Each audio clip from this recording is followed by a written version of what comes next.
स्वागत है आपका हमारे यूट्यूब चैनल पे। आज के इस वीडियो में देखेंगे लिम्फेटिक सिस्टम। हालांकि हमारे टॉपिक भी चल रहा था, हमने लिम्फेटिक सिस्टम के बारे में, उसकी डेफिनेशन, ये कहाँ कहाँ प्रेजेंट होता है लिम्फेटिक सिस्टम और क्या कार्य होता है, इसके बारे में अब तक अध्ययन कर लिया था। हालांकि एक बार भी देखना चाहे तो हम इस प्रकार समझ सकते हैं इसको कि लिम्फेटिक सिस्टम की अगर हम बात करें कि सबसे पहले हम देखें इसमें कि जैसे भी कोई आर्टरी होती है, जैसे कि ये कोई आर्टरी होती है जिसमें ऑक्सीजनित ब्लड बहता है, यानी कि ऑक्सीजनेटेड ब्लड का फ्लो होता है। और ये आर्टरी होती है, काफ़ी मोटी होती है, लेकिन यहाँ आर्टरी जैसे किसी ऑर्गन में यानी किसी अंग में प्रवेश करती है तो आर्टरी कई सारी कैपिलरी में डिवाइडेड हो जाती है। कहने का मतलब है कि आर्टरी जो कि एक ट्यूब के रूप में प्रवेश करती है, कई छोटे छोटे ब्रांच में विभाजित हो जाती है, जिसे अपन बोलते हैं कैपिलरी या फिर केशिकाएं, जिसे अपन कहते हैं। ये केशिकाएं और जो आर्टरी होती है उसकी तुलना में काफ़ी पतली होती है। जो इसमें ब्लड के अंदर जितने भी पार्टिकल होते हैं ये यहाँ पर छन के कहाँ जाते हैं, टिश्यू के पास जाते हैं।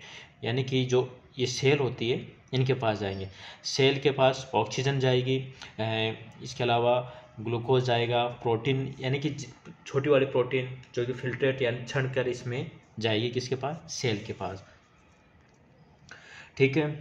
अभी इसके पास ऑक्सीजन होती है, ये ऑक्सीजन जाती है सेल के पास, सेल डीऑक्सीजनेट होती है यानी कि CO2 निकलती है और CO2 यहाँ पर वापस जाती है। यानी कि 70, हम बात कर सकते हैं इसमें कि 30% या 7 ऐसे कुछ होता है, जिसमें से 3% यानी कि 3 लीटर पर डे लिम्फ तैयार होता है।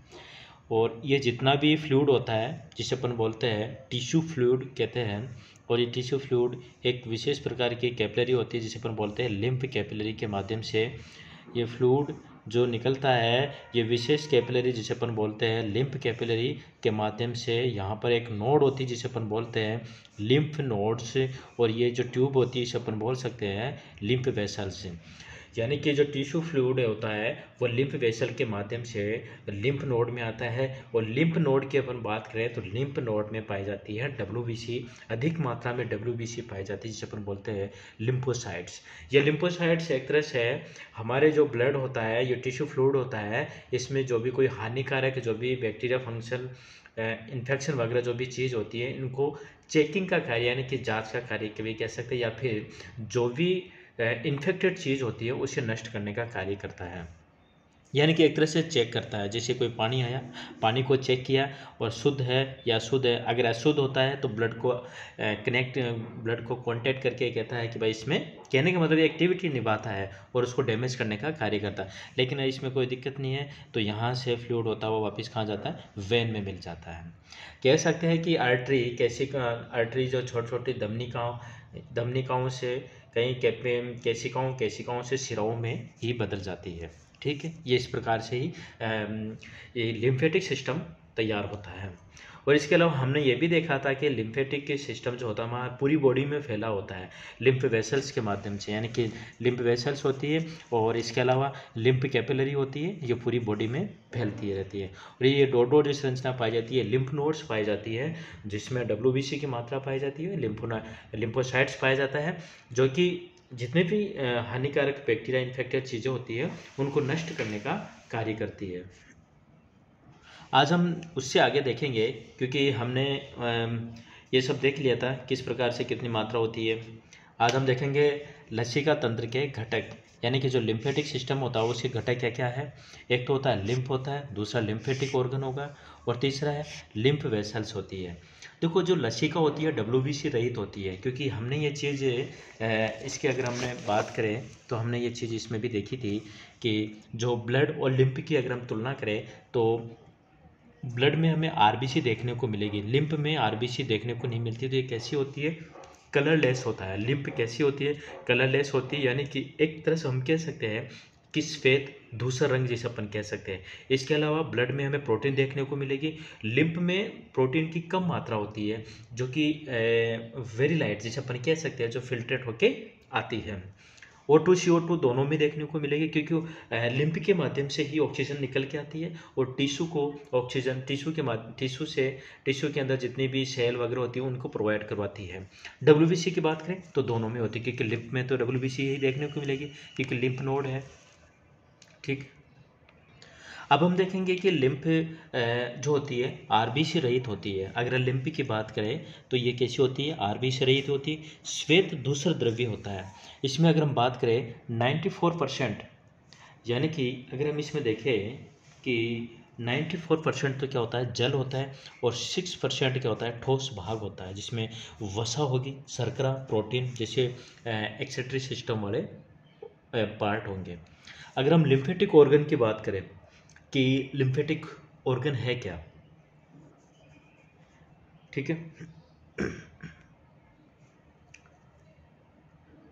लिम्फेटिक ऑर्गन में देखिए ये लसिका का निर्माण व लसिका केशिकाओं के परिपक्वन से संबंधित होता है। देखो यानी कि लिम्फेटिक पार्ट कौन कौन से होते हैं जिसे अपन कह सकते हैं अंग, यानी कि इसमें क्या होता है कि ये वो भाग होते हैं जिसमें लिम्फेटिक का फॉर्मेशन होगा, लसिका कोशिकाओं के मैच्योरेशन से का एक तरह से अहम रोल होगा यहाँ पर। लसिका के अगर ऑर्गन की बात करें तो दो प्रकार के देखने को मिलेगा, एक तो प्लीहा और एक थाइमस। अगर हम प्लीहा की बात करें, देखो प्लीहा में क्या होता है कि इसके चारों ओर क्या होता है, श्वेत तंतु में संयोजी ऊतक का आवरण होता है। ठीक, यह रुधिर कोशिकाओं से निर्मित होता है, जिसमें श्वेत लिम्फोसाइट कोशिकाओं का एक आवरण होता है, किसमें, प्लीहा में। थाइमस की वैसे ही बात करें तो ये एक तरह से थाइमस जो होती है एक तरह से एंडोक्राइन ग्लैंड होती है, जो दोनों लंग्स होते हैं उनके बीच में स्थित होती है। इसमें लिम्फोसाइट्स कोशिकाओं का मैच्योरेशन होता है। अगर हम थाइमस की बात करें तो इसमें जो लिम्फोसाइट्स जो कोशिकाएं होती है उनका मैच्योरेशन होता है, परिपक्वन होता है। लसिका वाहिनी यानी कि लिम्फ वेसल्स की बात करें तो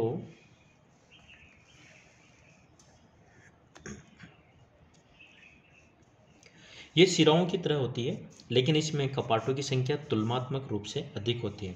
देखो लसिका वाहिनी हमने अभी देखा है कि ये ऑर्गन से आर्टरी से सारी कैपिलरी निकल के आ रही है, और यहाँ से जो लिम्फ वेसल्स ये वापस किस में मिल रही, शिराओं में मिल रही है। तो ये भी एक तरह से क्या है, शिराओं की तरह ही तो होती है। देखो ये शिराओं की तरह होती है, लेकिन इसमें कपाटों की संख्या तुलनात्मक रूप से अधिक होती है। मुख्य रूप से इसमें दो प्रकार की लसिका वाहिनी होती है।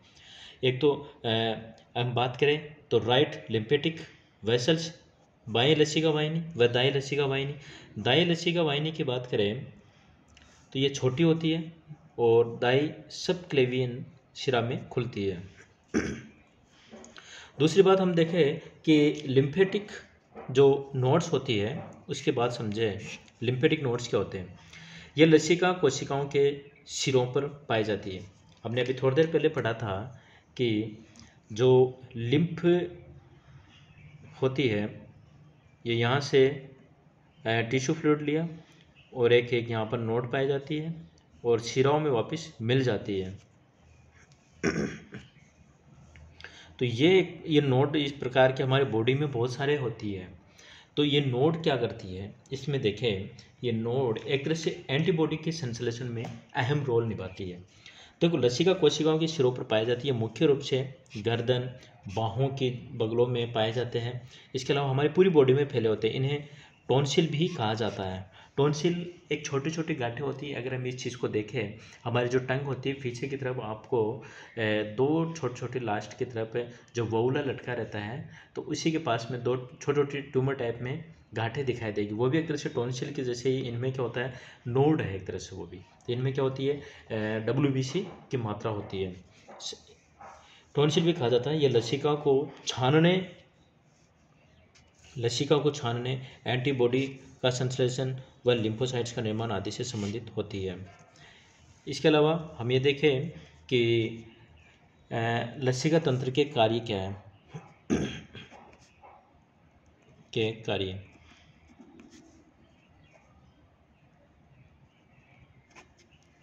देखो ECF का पुनर्निर्माण करना, पचित भोजन से वसा का अवशोषण करना, लिम्फोसाइट सेल्स का परिपक्वन और रोग कारकों को नष्ट करना, और इसके अलावा कुछ हार्मोन में बड़े प्रोटीन अणुओं को रुधिर में डालना। इसी के साथ हमारा लिम्फेटिक सिस्टम फिनिश होता है। नेक्स्ट वीडियो में नया टॉपिक स्टार्ट करेंगे। Thank you.